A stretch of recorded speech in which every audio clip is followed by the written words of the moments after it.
안녕하세요. 금융경제 시사 특강 시간입니다. 이번 시간에는 이제 레고의 사례를 통해서 경영 혁신 사례, 그 다음에 이제 경영의 이제 트렌드에 대해서 한번 살펴보도록 할 텐데요. 어쨌든 레고라는 회사는 이제 뭐 설명을 굳이 안 드려도 다 아시다시피 장난감 회사인데, 굉장히 이제 그 성공 가도를 달려왔었고, 그다음에 위기가 이제 직면할 수밖에 없었겠죠, 상식적으로. 왜냐하면 이제 굉장히 그런 ICT 사회가 왔고, 그다음에 이제 이런 그 레고만의 이제 어떤 브랜드의 어떤 파워풀한 것이 많이 상쇄가 됐겠죠. 그럼에도 이제 레고가 조금 이제 그런 성장성을 유지하고 잘 버텨나가고 있는 것의 요인은 무엇인지 오늘 간단히 한번 살펴보도록 하겠습니다.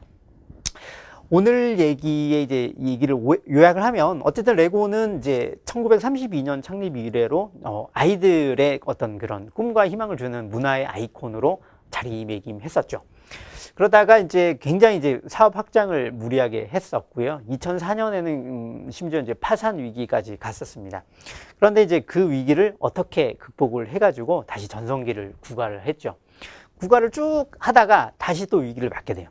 이게 뭐냐면 이제 ICT 기술이 도입되고, 이제 애들이 이제 레고를 안 하고 핸드폰을 하기 시작한 거죠. 이 시기에 그럼 레고는 어떻게 해야 되느냐? 사실은 이제 장난감 시장을 이제 아시다시피 많이 어렵습니다. 미국의 최대 장난감 유통 회사가 파산을 했죠, 얼마 전에. 그만큼 이제 아이들이 장난감에 대한 어떤 이제 떠나는 거죠. 게임에 대한 어떤 뭐 그런 가지고 놀던 시장에서 이제 뭐 이렇게 가상현실, 증강현실을 더 선호하고, 그다음에 뭐 즉각적으로 반응한 이런 시장으로 변하고 있는 건 사실이에요. 그러면 레고가 망해야 되느냐? 그렇지는 않다는 거죠. 위기를 어떻게 극복했느냐 이제 한번 살펴보도록 하겠습니다. 오늘 얘기의 이제 주제는 레고가 어떻게 성공해왔고, 그다음에 그것을 어떤 이제 위기가 왔고, 그것을 또 어떻게 혁신하고 있는지 한번 살펴보도록 할 텐데요. 레고는 말 그대로 이제 나무로 이제 블럭을 만드는 것에서 출발했어요. 그러다가 이제 나무로 만들다가 이제 어떻게 하면 좀 더 오래 쓰고 편리하게 뭐 다양하게 만들까라고 이제 했던 것이 이제 플라스틱으로 만들면 되겠다, 이제 이 생각을 한 거죠.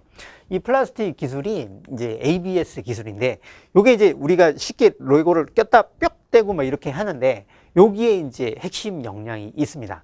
요것을 이제 ABS 기술이라는데요. 이제 요거는 이제 제가 이제 찾아보니까 장난감 대백과에 이게 나오는 내용이에요. 그만큼 요게 이제 엄청난 기술이죠. 지금은 이제 뭐 다 만들고는 있지만, 어쨌든 이 레고를 이제 뭐 조카들 거든 뭐 이렇게 한번 만져보세요. 굉장한 기술입니다. 단순하긴 하지만 어쨌든 이 기술을 통해서 엄청난 확장성을 만들어 버린 거죠. 꼈다 해서 뭐 캐릭터도 만들고 집도 만들고 차도 만들고 배도 만들고 막 이렇게 이제 해서 시리즈를 막 만드는 거죠. 캐릭터 시리즈, 배 시리즈, 자동차 시리즈, 엄청난 거 아니면 스타워즈 시리즈, 이거 엄청나게 비싸게 팔렸죠. 그 다음에 이 부의 상징이었습니다. 그러니까 레고를 가지고 있느냐, 아니면 짝퉁 플라스틱을 가지고 있느냐, 이게 상징이었거든요. 그만큼 이 기술이 굉장히 시장을 지배했었다. 요게 이제 참고로 아시면 됩니다. 근데 이제 레고가 이제 요 회사가 이제 철학이 있는 회사예요. 이게 덴마크 회사인데, 이제 단순하게 그냥 팔아 제끼는 이런 회사가 아니고요. 이 철학이 있어요. 이제 발전 가능성을 무한대로 열어두고, 그 다음에 남녀노소 즐겁게 할 수 있고, 이렇게 이제 철학이 한 10가지가 있어요. 그 다음에 특히 안전할 것, 그 다음에 뭐 적당한 시간을 지킬 것, 굉장히 이제 철학이 있는 회사예요. 그러니까 이런 회사들이 이제 지속 가능한 회사들이죠. 그러니까 사실은 이제 뭐 기업가 정신 중에 하나가 바로 이런 철학이거든요. 그러니까 레고는 이런 이제 바로 이제 창업자부터 계속 이런 내려오는 이런 것들을 철저히 지키고 있어요. 돈이 될 수도 있지만 우리는 이 철학에 위배되면 만들지 않는다. 이런 굉장히 멋진 그런 여튼 경영 마인드를 가지고 있습니다.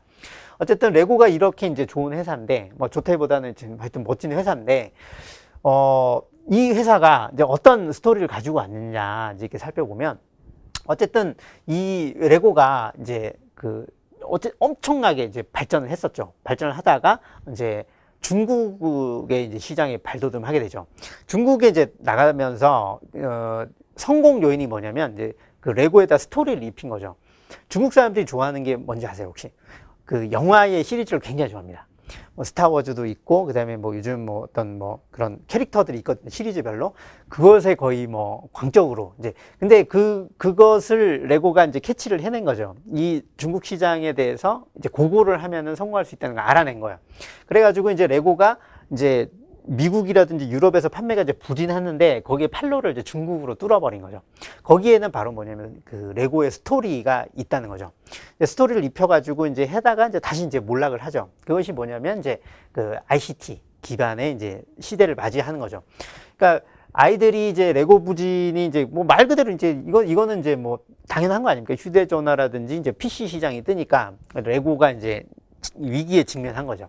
더군다나 이제 아까 이제 살펴본 ABS 기술을 중국이 이제 그 짝퉁을 만들기 시작한 거죠. 이제 문제는 이제 뒤에 나옵니다만 이제 그 짝퉁이 이제 기술력이 옛날에 뭐 떨어져야 뭐 좀 차별화가 돼 있을 거 아니에요. 정품으로서. 근데 지금은 똑같이 만들어내요. 똑같이. 이게 이제 이게 이제 정품이고 이게 이제 짝퉁입니다. 이제 정품이고 짝퉁인데 요게 이제 그림만 따라 했구나 이렇지 않아요. 지금은 이게 사보면 품질의 차이를 거의 느낄 수가 없어요. 이 기술이 사실은 이제 특허이긴 하지만 이제 모방하려면 엄청나게 이제 할 수 있잖아요. 지금 기술력이 그만큼 따라왔고, 사실 뭐 캐릭터 같은 경우는 이게 뭐 중국의 주특기 아닙니까? 그냥 만들어 제껴버리지 않습니까? 이렇게 해버리니까 이제 레고가 이제 위기를 맞았던 거죠. 자, 그러면 이제 레고가 이제 이런 상황에 직면한 거죠. 이런 상황에서 그러면 이 위기를 어떻게 돌파를 했냐? 말 그대로 이제 뭐 이거는 경영학적으로 이제 보면은 이 위기를 미리 예견을 했던 거예요. CEO가. 이런 시장이 올 거고 이런 시대가 올 거다라고 해서 선제적으로 구조조정을 한 거예요. 안 되는 사업은 접고 그다음에 핵심적인 것은 계속 키우고 이런 것을 이제 했다는 것이 첫 번째고요. 그다음에 두 번째는 여기 이제 블록 자체로서의 캐릭터만으로는 승부할 수 없다. 그래가지고 다양한 제휴를 하는 겁니다. 이제 예를 들어서 뭐 스타워즈 오타쿠가 있으면 스타워즈와 제휴를 하고요. 그다음에 뭐 요새 뭐 어떤 영웅 시리즈가 있죠. 그런 것들에 이제 제휴를 해서 컨텐츠하고 손을 잡는 거죠. 그것이 두 번째 이제 돌파구고요. 세 번째는 이제 ICT 기반과 또 손을 잡아버리는 거예요. 이제 레고는 레고대로 하는데 레고와 ICT를 이제 접목을 시키는 거예요. 그러니까 예를 들어서 이제 이 어린이 SNS 레고 라이프라는 이제 앱인데요. 레고를 만들어서 앱에 올리면 캐릭터를 만들고 거기에 업데이트 시키고 그러면 이제 서로 윈윈할 수 있겠죠. 그 다음에 레고 부스트라는 게 있는데 이것은 앱으로 레고를 이렇게 만들고 그 다음에 캐릭터를 재생산하고 이런 앱을 만든 거예요. 그래서 레고가 이제 말 그대로 굉장히 위험한 그런 상황인 건 사실이 틀림이 없죠. 하지만 레고가 이제 전통적인 시장에 기반을 하지만 충분히 그 시장을 극복할 수 있는다는 것을 보여주고 있습니다. 그러니까 이 오늘 얘기의 핵심은 뭐냐면 시장에는 포화는 없어요. 시장에 포화라는 건 없어요. 항상 그 포화를 뚫고 나갈 수 있는 돌파구는 뭐든지 있다는 거죠. 그러니까 장난감 시장이 어려운 건 사실이지만 그 장난감 시장에도 그 핵심 역량을 준수하면서 새로운 돌파구를 뚫는다면 얼마든지 생존과 발전이 가능하다. 이것이 오늘 얘기의 핵심이 되겠습니다. 자, 그러면 이번 시간 여기까지 살펴드리고요. 다음 시간에 또 찾아뵙도록 하겠습니다. 고맙습니다.